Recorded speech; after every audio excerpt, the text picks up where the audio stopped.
What's going on, everyone? Steven here. It's been a while since I've posted a video. Figured I would just jump back in the saddle here and post something again. uh, Going to be posting a lot more finally. I'm planning on building out my channel, doing some live streaming here, um, doing some members only videos and live streaming, things of that nature. So, looking to ramp up here a good bit over the course of 2023. I'll talk about a lot of that more in another video, in like an update video. But anyway, looking at my last posted video, it had to do with Tunic, and that was with a demo build. In this particular video, what I want to talk about is using the code filter in Cheat Engine, which is kind of like Ultimap, but without needing to do a lot of the setup that Ultimap requires of you with drivers and stuff like that. So anyway, basically what we're going to do here is I'm going to try to explain a good bit of the code filter to demystify it for you. We're going to try to find how to open doors without needing the key. I showed how to do that in a previous video using totally different methods. So this will be a different way to approach that problem. And yeah, I'll just show you some things along the way here. So, all right. First of all, what we want to do is, well, I'll discuss this. The first part of code filter is it needs to have instructions to load into its address list to work with. Okay. So these are things like if you ran a backtrace and you saved that trace file, you can load those instructions into this list. Okay. You can load instructions from the disassembler, and what this will do is it'll comb the disassembler for calls and bring all those down into here. You can use unwind info, which is a pretty big topic. I've brought up a few things here. Basically, for debuggers, unwind information like this particular lib unwind project, the API makes it trivial for debuggers to generate the call chain or backtrace of the threads in a running program. So here for introspection, it's often useful for a running thread to determine its call chain. It's good for display, blah, blah, blah, analysis. Analysis is what we're interested in. So if an application has something like unwind information, which would be baked into it, this option will be available in code filter. And definitely, I guess it's sort of preferential to use this if you can, because it's more accurate than just from the disassembler. But yeah, anyway, you can, I'll leave some links talking about unwind info. It's not like a beginner's topic. So, yeah, I'll just leave a few resources so you can try to wrap your head around it. This is actually a really good talk on stack unwinding and discussing like utilizing the heap for this and whatnot. Anyway, yeah, I don't want to get too into that, but I'll leave those in the description below. Okay, and then from a file. So if you have information from a file, instructions, you can import them in here. This branch mapper, I haven't used it, but it basically, if you hover over it, it'll give you some help here and let you know what it does. And it says it's recommended as a last resort. So venture that as you will.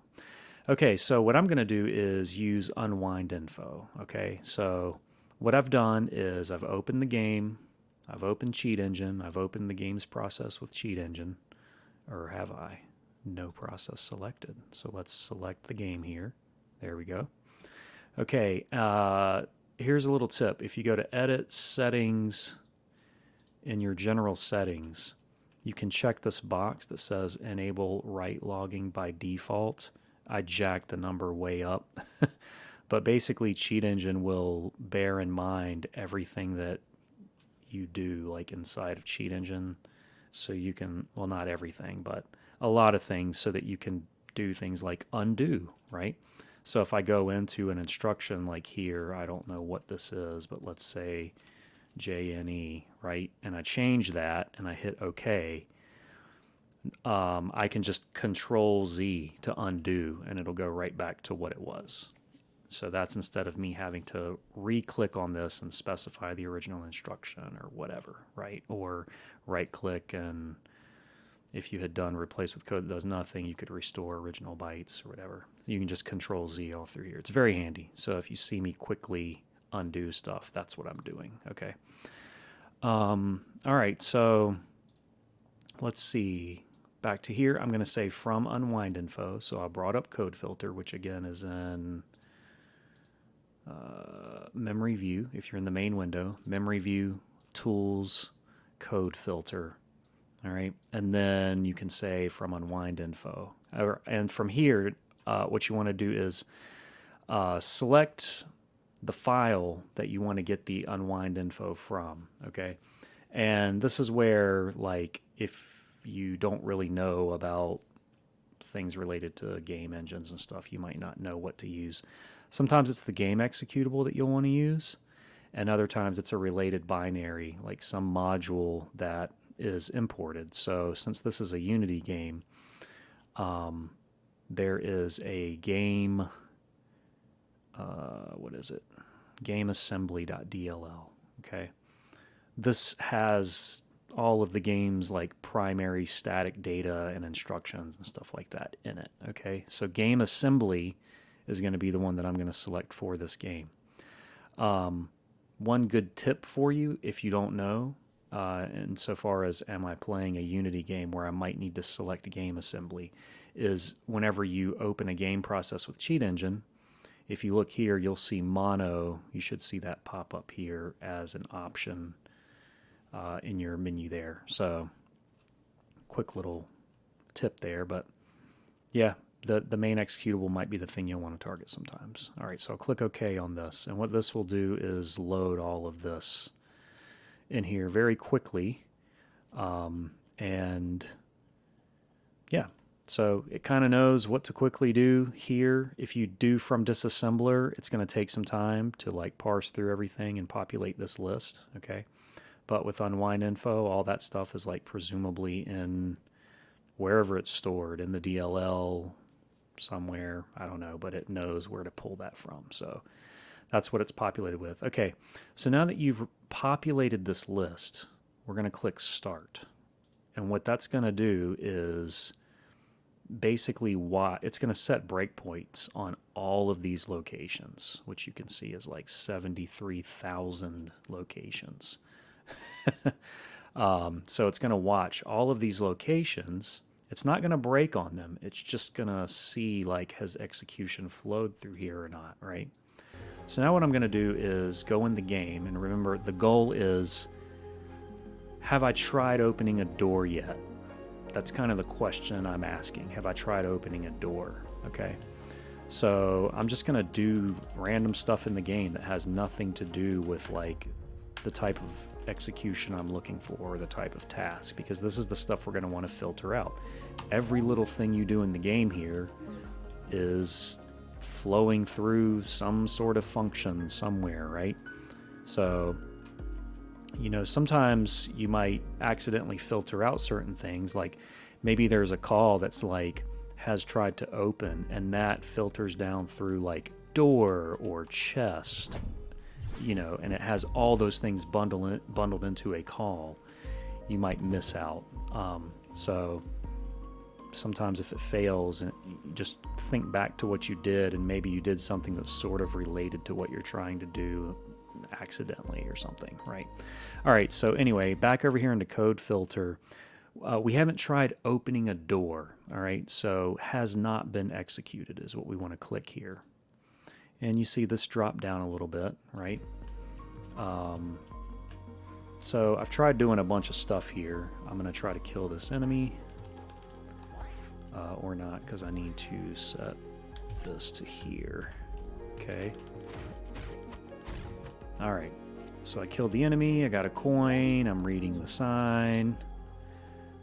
Has not been executed. It dropped down just a little bit more. All right, let's go stand at the door, and we'll say has not been executed. All right, and now I will try to use the door or open the door. All right, has been executed now because we've tried to open the door. Now this is filtering through all these addresses. Look at this, we're down to 1. 1. This is pretty rare, actually. Usually you whittle your way down to like, 5 to 20 or so. And you might have to keep filtering down from there. But anyway, all right, so we have the 1. Now if we try to open the door again, you see where it says executed no. You'll see yes pop up there once I've tried to use it, okay? So that's validation that it did execute again. Because, this might have been wonky for some reason and it was unrelated and, might not be what you want, right? Especially if you're using like from disassembler. But anyway, so, now that we've got this, we can stop this tracing that it's doing basically. And now what you can do is double click here, okay? And this takes you to that instruction, all right? So a call happened and it came into this instruction here. And so presumably this instruction has to do with opening the door, okay? So what we can actually do here is we will, what I like to do is like set a break and trace real quick. Break and trace instructions. I'll save stack snapshots and step over instead of single step. And what that means is if you step over whenever you reach a call,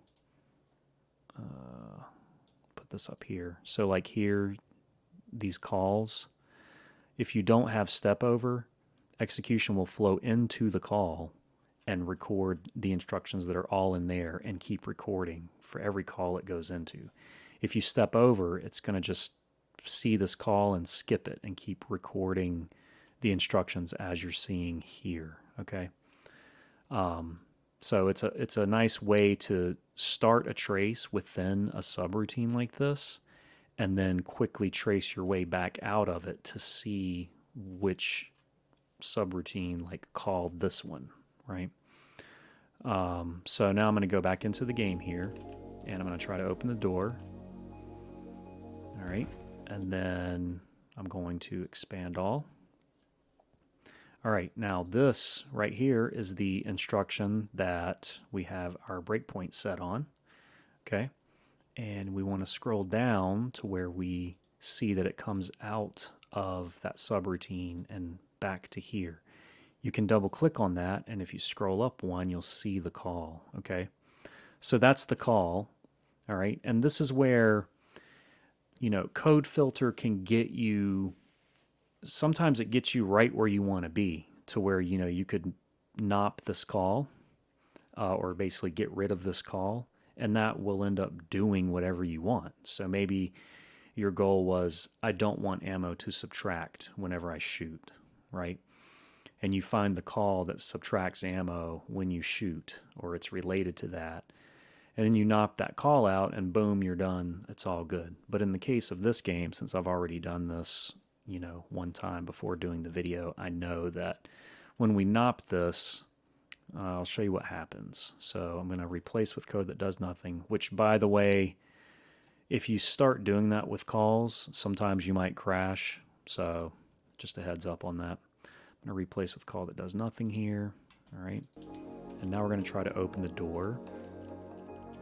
And nothing is happening with it at all. So this function presumably has something to do with, the door check in its totality. So like whether you can or cannot open the door is inside of this call. So we can restore with original code, or you can just Control Z if you have that right logging set. Since this is like a virtual call, it's referencing a pointer inside of a register that it's dereferencing to then call, instead of it being like call gameassembly.dll whatever, like this one here, or plus whatever offset, right? So this is like a static call that always calls that location, whatever that references. But this one like sort of builds as related to when you start the application in memory, whatever it's running, whatever REX is pointing to will probably change between the times you launch the game. So that's kind of like a difference with these two types of calls. All right, so you can right click and go back sometimes. Yeah, it's because of the way I navigated to it that I can't go back, but that's okay. I'll just go back to my trace window here and double click here. All right, so this is the prologue of this function or this subroutine, okay? And somewhere down in here, okay, we can see that this trace, whenever it broke and it did its trace, since presumably this subroutine has to do with all kinds of stuff, but among those things, can the door be opened, yes or no, right? We're presuming that based on what we've observed. Okay, so this flow of execution from this point all the way to here is the flow of execution for no, you cannot open the door. Okay, so somewhere between here and the end, there is probably a type of jump if equal. Where's another jump? Jump if not equal, jump if equal. One of these is branching off into something else where one of these jumps is or isn't happening, right? So we can go back up through all these and start playing with these jumps and changing them to different things to see, what happens with the flow of execution then, right? So you can start from the bottom, you can start from the top, and whatever you choose, you might end up crashing your game, but, at least with this one, we have like module plus offset. So if the game crashes, you can fire it back up again. And once you open the game process, you'll have all this stuff back here for you nicely. But if you didn't have that, you'd probably want to provision for how can I quickly get back to this spot I'm in. And one quick way to do that is to like just click on something in the subroutine, shift and click down into here, right click and say, copy to clipboard, bytes only. And then once you start the game back up, you can do like array of byte. Make sure that you have read and write, memory to scan, and then you can do like first scan. All right, we found one location because we had a ton of bytes for it to work with. Presumably there wasn't going to be a false positive. But then once your result comes up, you can right click and say disassemble this memory region. And then boom, that'll take you to that point. So just a quick little tip there. All right, so now what we want to do is I'm going to go to the top of this scan here. All right, and look for the first jump that we come across. Here we have this jump. And you can double click on that and it'll take you to that point like here. So I'm already on that. By the way, this yellow highlight is the result that Code Filter has found. All right. So jump if not equal. Did that happen? So we see BCC, and then C29. Well, the next one is not C29. Right, we see where that wants to jump if not equal to C29, which it did. So let's try changing this to replace with code that does nothing. What happens in the game if we just let execution always flow through here? Okay, let's come back over here, try to open the door. All right, doesn't work. All right, let's restore this. Come back in here, find the next jump related thing. Here, jump if equal. Did that happen? Okay. 4B. No, it did not happen. So what if we just have it always jump? Now what happens? It's still locked. Okay. Now we can Control Z in here, and that goes back to what it was. All right, here's this jump if not equal. All right, we're going to skip over that for the time being because it looks like it's just going out to something. We already like, well, actually it looks like we might, let's try it. Let's replace with code that does nothing. Who knows what happens. Okay, still locked. Restore with original code, and I think you're getting the idea of what's going on here. Okay, did this jump if not equal happen? CE15, no, it did not happen. It just continued through. So what if we jump? Okay, generated code is 5 bytes long, but the selected code is 6 bytes long. Do you want to replace the incomplete ones with NOPs? We'll say yes. So basically this is saying the code that we're generating requires 5 bytes. But the code that we've selected, which is this, we have 6 bytes. Okay? So it's saying of the 5 bytes that you have to work with, there's one more extra byte there that you're not doing anything with. Do you want to replace it with a NOP? We're going to say yes. All right. Technically, we wouldn't need to in this case because this is a jump, which means always jump, which means this should never get reached. But anyway, let's see what happens now. Oh, look at that. We used a key. Let's go in here and see what we see. All right. Pick this up. All right. Looks like we have some kind of instructions or something here. This is funny. Cool. All right. So let's see. Is this a true, like, open the door without a key type of thing that we've created here? So what I'm going to do is go to this ginormous door that I think they keep you from opening until you're like, you know, you've beaten X amount of the game. All right, I'm going to go here and Control Z, which restores it. Now I'm going to try to open this door. Let's see what happens.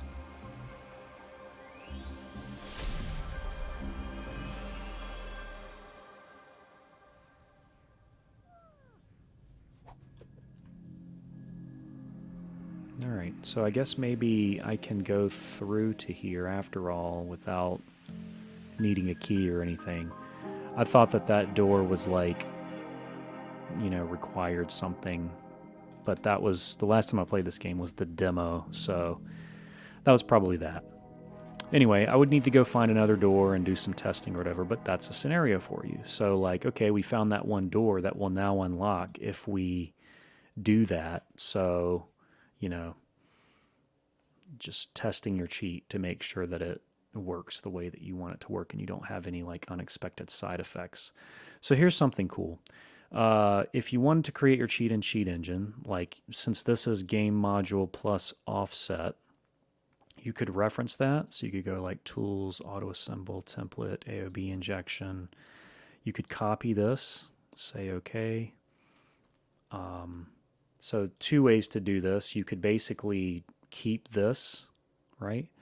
And then you could do whatever change we did where we just always jumped. I think that's what we did. Yeah, we always jumped.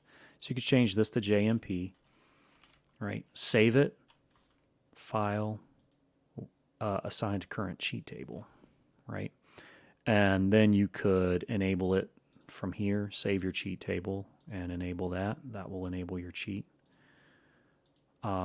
But that's allocating memory and jumping to a different location and then doing this and then jumping back to here, like returning. You don't need to do all that because we're literally just changing this from jump if not equal to jump, right?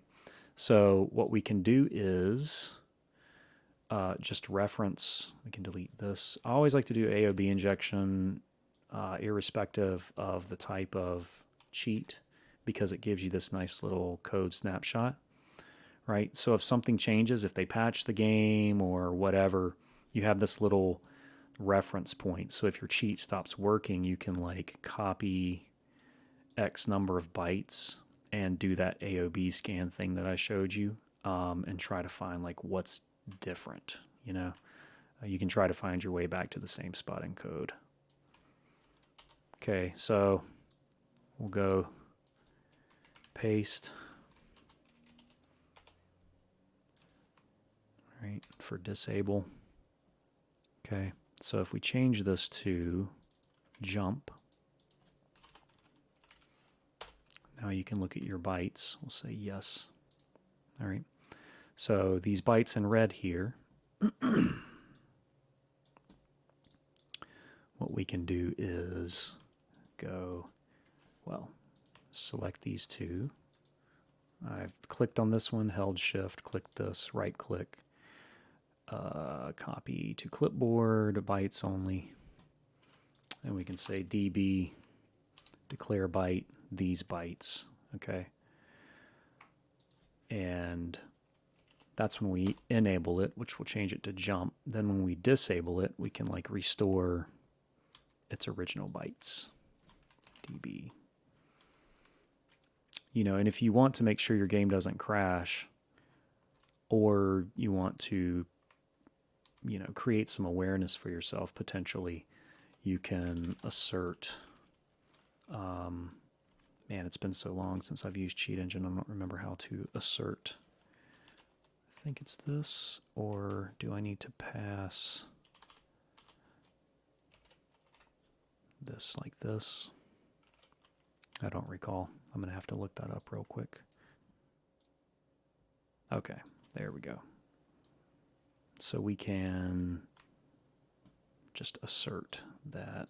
Let me paste this back in here. Copy this. All right. So now we're asserting that the bytes are at this location that we're interested in. Copy, put this here. And then, since this will be first, like when we first run this cheat, we can do that there. So before we, like whenever we go to enable, it's going to look for these bytes at this location. And if it doesn't find them, it's not going to let you enable the cheat, right? So that should help you prevent crashes or whatever. Otherwise, it's going to write the bytes that you've specified. And then when you disable it, it will write the old bytes back there. So if we file, assign to current cheat table, close this, minimize that. Now if we look here, I'm going to restore these real quick to what they originally were. Okay, now I'm going to toggle our cheat. It works. I'm going to toggle it off back to what it was. Okay, so if we were to say like 01 and then OK, and now try to enable it, it's not going to work because those bytes aren't what it expects. Right? All right, so now that you've seen that, boom, that works, that works. I'll show you another way to do this that doesn't involve Cheat Engine. So this could be really helpful for you for certain types of mods or whatever, where you don't want to involve any other program. You just want to patch some stuff in the game and use that. So what we're going to do for that is use a freeware hex editor called HXD, okay? And now what we can do is, because this is in gameassembly.dll plus offset, and it's, you know, like a static location in the DLL, what we can do is click on that, shift click down, like however many, just to get a bunch of bytes. And we'll say copy to clipboard, bytes only. And then what we can do is you can bring up Steam, and for whatever game you're running, you can go manage, browse local files. All right, I'm going to minimize that. And here, all right, got gameassembly.dll. I'm going to click and drag that into the HXD window here. And now I'm going to search, find, I'm going to click on hex values. I'm going to paste that string that I just copied, the string of bytes here, right? and go search all. And because I had selected a bunch of bytes, you know, hopefully there wouldn't be multiple results for there, right? So we just have the one result here. So within the DLL itself, this set of instructions, we're looking at it right here, okay? So what did we change those bytes to? We can look in our script and we can see we changed them to this. So we can copy those bytes, okay? And that's 6 total. And because we started with that instruction itself, those 6 bytes, you know, that corresponds with these first 6 bytes, okay? 2, 3, 4, 5, 6. Okay, we can right click and we can say paste right. Oh, cannot open. Oh, because I'm running it in the game right now. Duh. Let me close the game and we'll do that real quick. Can I close the? Yeah, I'll close the game. That's fine. Okay, so let's go. I'll just close this. Click and drag it back in. And then let's copy, like, well, we'll start with these. This will be a good time to see if these 6 bytes in particular, if there's more than those. Search, find, hex values. Oh, wait, it saved the string from before, so I'll do that. All right, so here's that. 1, 2, 3, 4, 5, 6, and we will paste right.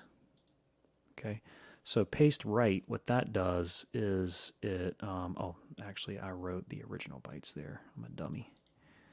I want to copy our hacked bytes there. All right, so once again, search, find, okay. All right, 3, 4, 5, 6, right click, paste right. If we did paste insert, what that would have done was pushed these 6 bytes like over, and it would have created 6 bytes and then pasted what we had here. So this file would have been 6 bytes larger, which would have screwed offsets up for everything. So you don't want to do paste insert, you want to do paste right. All right, so now that we've done that, in HXD, you can file, save as. Well, if you go file, save, it creates a backup for you. So you don't have to worry about copying and creating that backup. So that's a handy thing about it. All right, so since we did that, now what we should be able to do is launch the game. And I'm not going to attach Cheat Engine to it. And I'm going to go try to open that door and see what happens. All right, so we'll do new game. Since I opened that big door, it would continue me from in there. But so while I'm getting back to that door, you know, one disadvantage of doing this particular approach is, you know, if the developers push a patch, then, you know, if something changes with your offsets or what you've specified or whatever, your patch might no longer apply and you'll have to find your way back to that point again, which is another reason it's handy to keep bytes saved. All right, here we go. All right, there we go. So I literally just loaded the game. I didn't attach Cheat Engine or anything. It's just in the DLL itself that changes. So yeah, anyway, that's kind of it. Somewhat of a long video, I think, but hopefully you learned some things and had some fun. This has been a good foray for me to get back into game hacking again, because this past year I have done like no game hacking at all. It's been a crazy year. So anyway, just jumping back into things here, making some plans to really ramp up with stuff and hopefully build kind of an active community and, you know, teach people and learn from others who want to come in and help out and just foster like a good community. So we'll see what happens. But in the meantime, I'll create some stuff, make some more videos, see how you enjoy them. I'll just cruise from there, right? So, all right. If you like the video, please give it a like, subscribe, do all that good stuff, and I'll just talk to you in the next video. Take care.